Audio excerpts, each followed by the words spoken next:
कि हमको मालूम है स्वर्ग की सच्चाई, लेकिन दिल को बहलाने के का गालिब ये ख्याल की जगह सोच अच्छा है।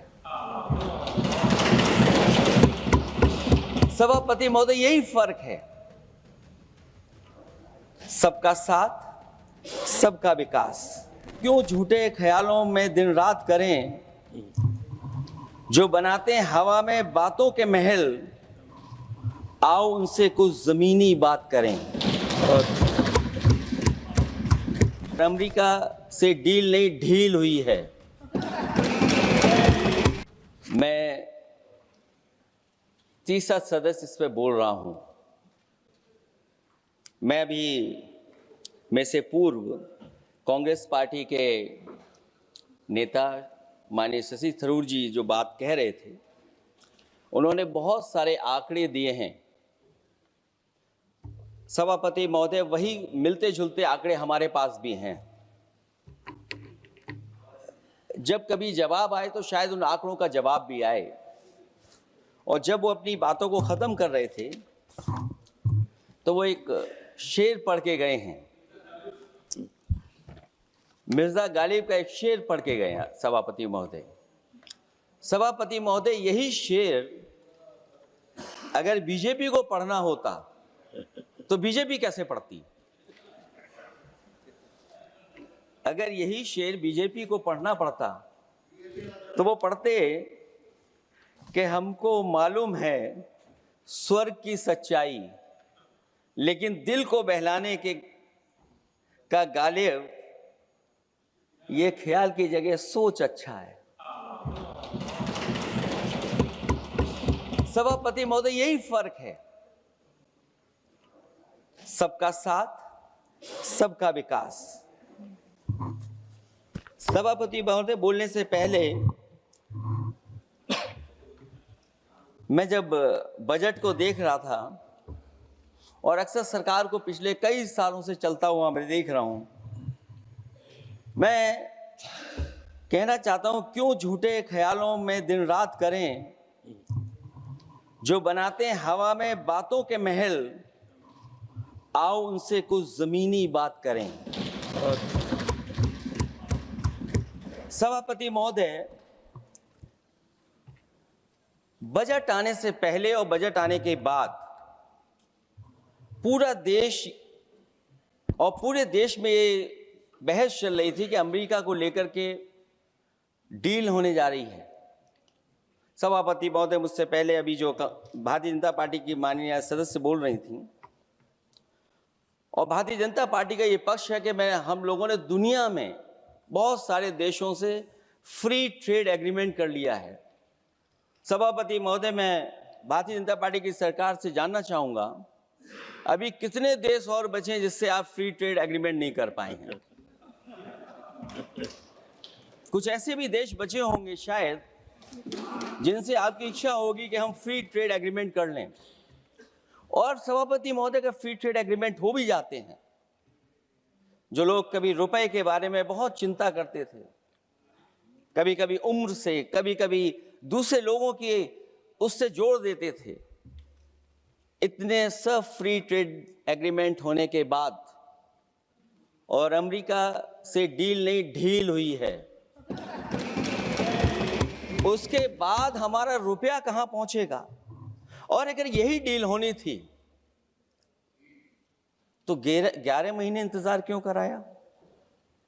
अगर यही डील होनी थी सभापति महोदय, तो 11 महीने किस बात का इंतजार था? हमारे कारोबारियों को या हमारे जितने भी उद्योग से जुड़े लोग हैं, उनके साथ ये परेशानी क्यों?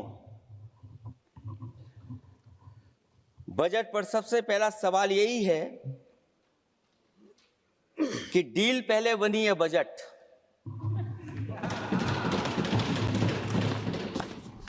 और बजट का हलवा यहां ज्यादा बटा के वहां।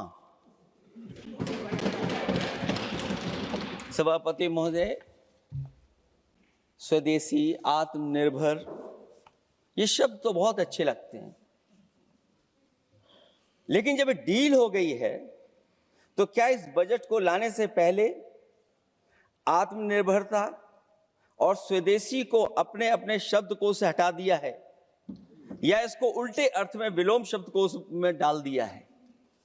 देश के किसानों, दुकानों, उद्योगों को बचाने के लिए खोखले शब्दों के अलावा भाजपा के पास कोई और सुरक्षा कवच या संरक्षण योजना है कि नहीं है।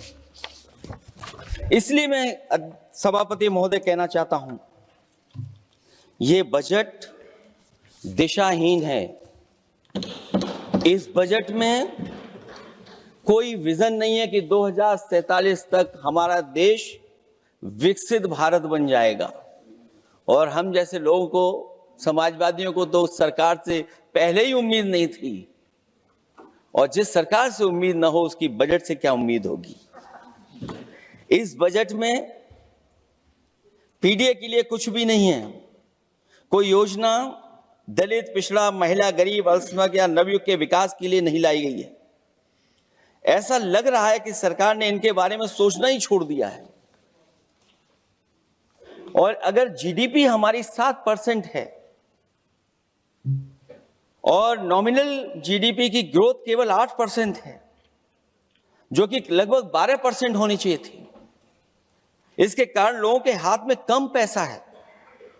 और कारण यह भी लगता है कि हमारा प्राइवेट इन्वेस्टमेंट नहीं आ पा रहा है।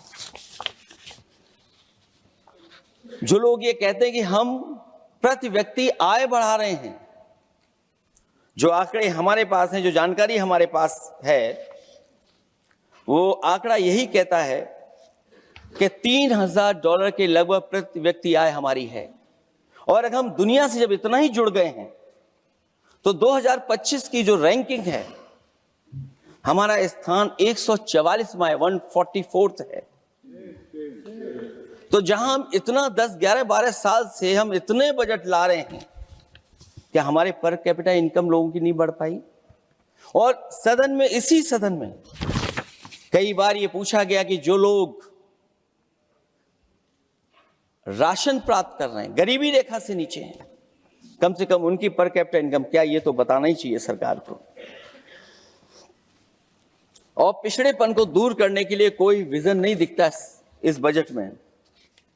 सबसे बड़ा सवाल यह है कि किसान को लेकर के इन्होंने कहा कि किसान की हम आय दोगुनी कर देंगे। आज हमारा किसान इस उदारीकरण में कहां खड़ा है? जिस किसान को लेकर के